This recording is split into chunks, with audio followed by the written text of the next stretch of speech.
Moi ja tervetuloa. Tänään maistellaan pizzaa ketsupilla, eli Saarioisen pizzan. Monesti syvä ketsupin kanssa, nyt syvä sinapin kanssa. Maistan, että onko se erilaista. Eli Disneyn tämmöiseltä lautaselta. Mä voin näyttää mikälainen se on. Eli siellä on tämmönen akuankka ja tämmönen pizza. Ja sitten ketsuppia pannaan, sinappia pannaan sinne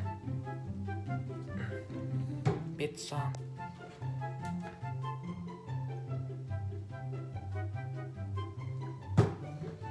No niin, maistellaan nyt.